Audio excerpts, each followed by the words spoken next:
Hello everyone, welcome to our channel. मैं राकेश कुमार स्वागत करता हूं हमारे यूट्यूब प्लेटफॉर्म पे। आज की क्लास में हम लोग ये वॉइस नाम का जो टॉपिक है इसको आगे बढ़ा रहे हैं। वॉइस नाम का जो टॉपिक आपको यहाँ पे दिखाई दे रहा है, यहाँ पर मैंने एक एग्जांपल लिखा है और आपसे ये पूछा जा रहा है कि इस वाक्य का पैसिव वॉइस क्या होगा। It is high time you confessed your fault. अगर आप लोग यहाँ से सेंटेंस को इट इज हाई टाइम और फॉर नाम के प्रीपोजिशन को लगाकर अगर आप पैसिव बना रहे हैं तो ये गलत होगा। तो इसका सही क्या होगा, इसके बारे में हम बात करते हैं। शुरू करते हैं अपन आज की क्लास में। वॉइस जिसके दो भाग, एक्टिव और पैसिव। एग्जामिनर आपसे एक्टिव को पैसिव में या पैसिव को एक्टिव में बनाना पूछ लेता है। चलते हैं अपन यहां से।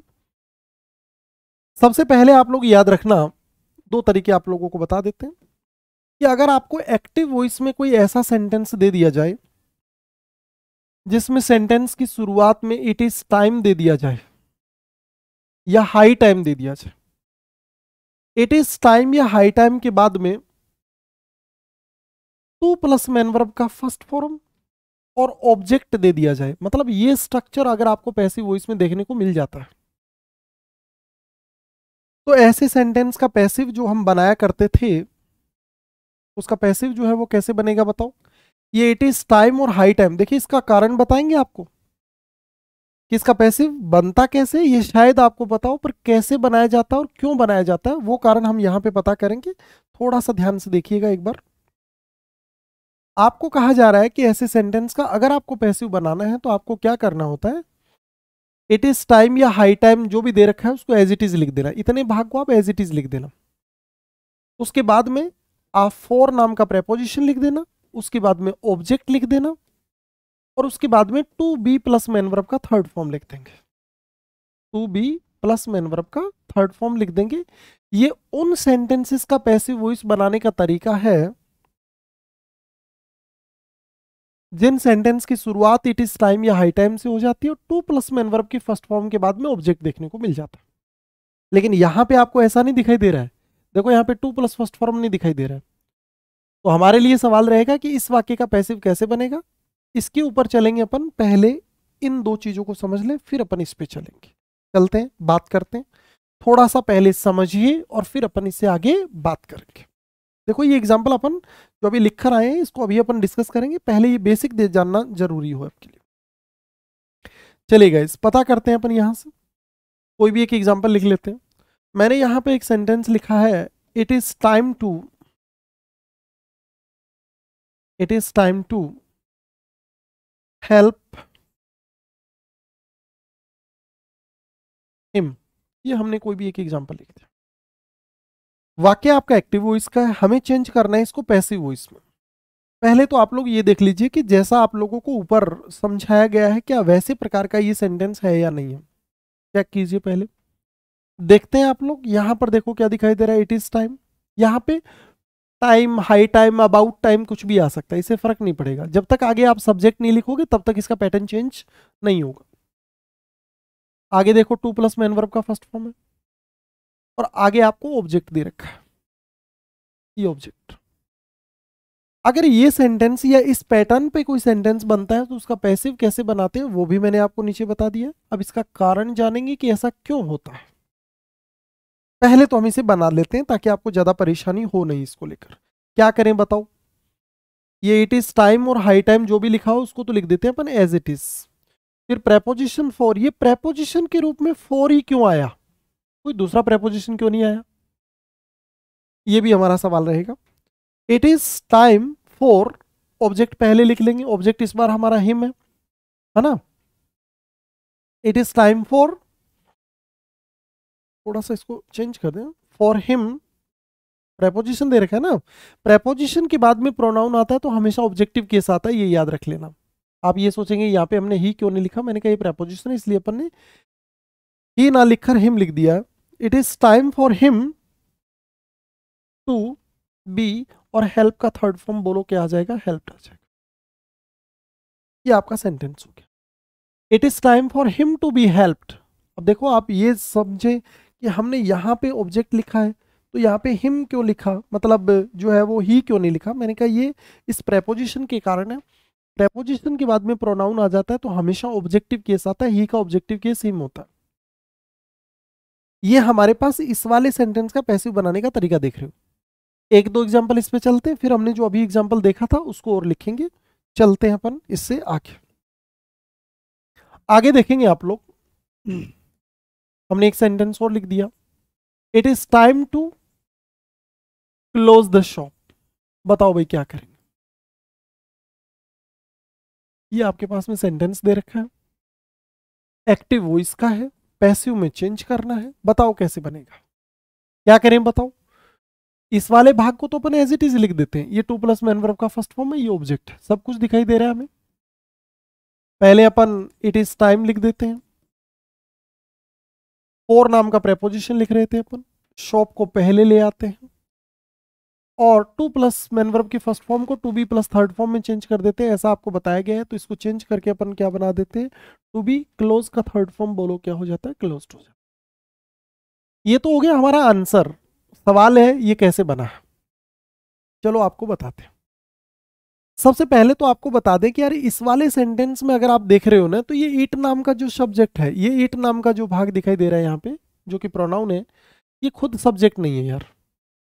ये तो अपने सब्जेक्ट को इंट्रोड्यूस करने का काम कर रहा है। इसका मतलब इट यहाँ पे इंट्रोडक्टरी सब्जेक्ट है। इट क्या है यहाँ पे, इंट्रोडक्टरी सब्जेक्ट है, खुद सब्जेक्ट नहीं है, अपने सब्जेक्ट को इंट्रोड्यूस करने का काम कर रहा है। तो ये तो टाइम के लिए लगा था, ये वाला इट तो है, इट इज टाइम जो है। तो चूंकि ये तो सब्जेक्ट ही बन रहा है, तो इसमें तो अपन वैसे भी चेंज नहीं कर सकते। अब आगे क्या बचा है, टू प्लस मैन वर्ब का फर्स्ट फॉर्म, और आगे क्या दिखाई दे रहा है, ऑब्जेक्ट दिखाई दे रहा है। पैसिव वॉइस बनाना है, इस वाले भाग में तो अपन वैसे भी कोई चेंज नहीं कर सकते।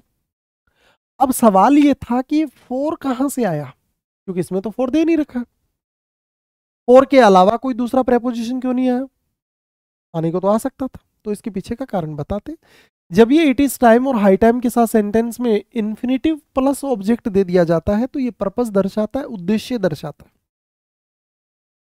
मेरे पास में यहां पे दिया गया टाइम शब्द नाउन है, ये शॉप जो कि ऑब्जेक्ट है ये भी नाउन है। दो नाउन को मैं साथ में नहीं लिख सकता था क्योंकि कंपाउंड नाउन तो है नहीं, तो मुझे मजबूरन बीच में कोई प्रेपोजिशन लिखना पड़ा। क्या लिखना पड़ा, कोई प्रेपोजिशन। और प्रेपोजिशन के रूप में फॉर ही क्यों लिखा, क्योंकि पर्पज उद्देश्य को दर्शाता है। इसलिए इट इज टाइम और हाई टाइम के बाद में अगर टू प्लस मैन वर्ब का फर्स्ट फॉर्म और ऑब्जेक्ट अगर देखने को मिल जाता है, तो अब से पहले हमें पढ़ाया गया कि ऐसे केस में प्रेपोजिशन के रूप में हम फॉर का ही प्रयोग करते हैं, कारण ये पर्पस दर्शाता है। और चूंकि पैसिव तो हम इस वाले भाग का बना रहे हैं, सिर्फ इतने भाग का ही तो पैसिव बना रहे हैं, इस वाले भाग का तो कोई लेना देना नहीं है, क्योंकि क्लोज नाम का जो मैन वर्ब है उसके लिए शॉप बोलो क्या हो रहा है, ऑब्जेक्ट हो रहा है। ऑब्जेक्ट को अपन पहले ले आए और टू प्लस फर्स्ट फॉर्म को to be plus third form में चेंज करके लास्ट में लिख दिया, ये आपका पैसिव बन गया। मतलब ये इतना भाग जो है ये तो अपने आप में अनचेंज्ड है। दो नाउन साथ में आ रहे थे और चूंकि ये पर्पस दर्शा रहा था, इसलिए हमने प्रेपोजिशन के रूप में फॉर लगा दिया है। ये इसके पीछे का कारण है। अब हमारे पास वो सवाल आ गया जिसके बारे में अभी थोड़ी देर पहले जब हमने ये क्लास शुरू की थी तब हमने बात की थी कि अगर हमारे पास ये सेंटेंस आ जाता है जहां मैं टाइम लिख रहा हूं, हाई टाइम लिख रहा हूं, वहां पे आप टाइम भी लिख सकते हैं। कहीं आप ये सोचें कि वहां टाइम है या हाई टाइम है इसलिए चेंज हो रहा है, नहीं, ऐसा कुछ नहीं। इट इज टाइम हो सकता है, हाई टाइम हो सकता है, अबाउट टाइम हो सकता है। यू कन्फेस्ड योर फॉल्ट, ये आपके पास में सेंटेंस दे रखा है। समझते हैं पहले तो इस वाले सेंटेंस में और इस वाले सेंटेंस में अंतर क्या है। तो आपको सबसे पहले तो बता दूं कि ये वाला भाग बोलो क्या है आपके पास में, सब्जेक्ट। बहुत अच्छा भाग है, ध्यान से देखिएगा। आप लोगों ने अगर हमारी क्लास में पास्ट इंडेफिनिट नाम का टेंस पढ़ा है, वहां पे हमने बहुत अच्छे तरीके से इन चीजों को एलिब्रेट किया है कि इसके पीछे का कारण क्या है, इंग्लिश में ये कैसे बनाई गए। तो आपको बता दें यूर जो है वो आपके पास में यहाँ पे क्या है, सब्जेक्ट है। कन्फेस्ड जो है वो बोलो क्या है, मैन वर्ब का सेकंड फॉर्म है। तो आपको मैं बता दूं कि जब भी सेंटेंस की शुरुआत इट इज टाइम और हाई टाइम से हो जाए और उसके बाद में अगर सब्जेक्ट आ जाता है, तो हमेशा मैन वर्ब का सेकंड फॉर्म ही आता है, इसके अलावा कोई वर्ब नहीं आता, क्योंकि वाकई पास्ट इंडेफिनिट में ही बनता है। आगे योर फॉल्ट, ये आपको जो दिखाई दे रहा है, योर और फॉल्ट दोनों मिलकर बोलो क्या बन रहा है, आपका ऑब्जेक्ट बन रहा है। पैसिव बनाना था मुझे।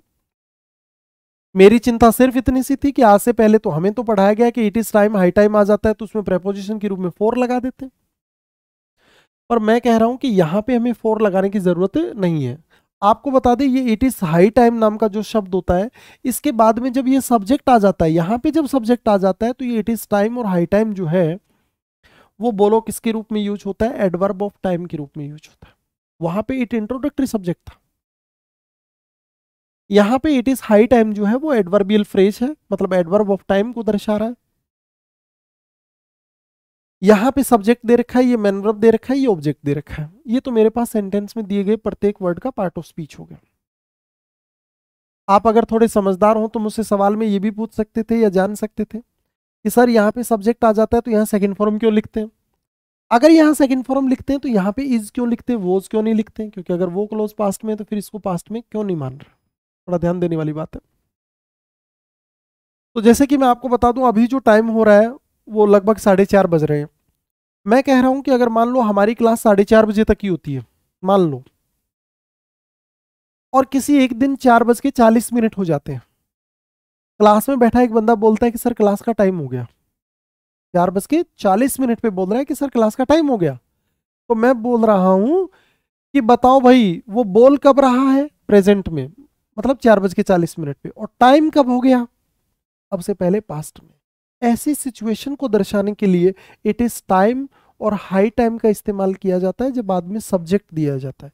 तो यहां पे सेकंड फॉर्म आने का कारण ये होता है क्योंकि ये घटना वो है जो पहले ही हो चुकी है। ये तो इसके बनने का तरीका हो गया। अब मेरा सवाल ये था कि इसका पैसिव कैसे बनाएं। मैंने कहा यार परेशान क्यों हो रहे हो, हमने ऑब्जेक्ट जब पैसिव वॉइस बनाने की बात कही है तो क्या एडवर्ब को बदलना थोड़ी बताया है, हमने तो सब्जेक्ट ऑब्जेक्ट और वर्ब को ही तो चेंज करना है। तो इस वाले भाग को एज इट इज लिख दो, कहां परेशानी है आप लोगों को। इस वाले भाग में आपको कोई चेंज नहीं करना है, तो क्या करेंगे आप बताओ। इट इज हाई टाइम लिख दिया, ठीक है। अब आपको पैसिव बनाना है, पैसिव बनाना है तो ऑब्जेक्ट पहले ले आओ। It is high time your fault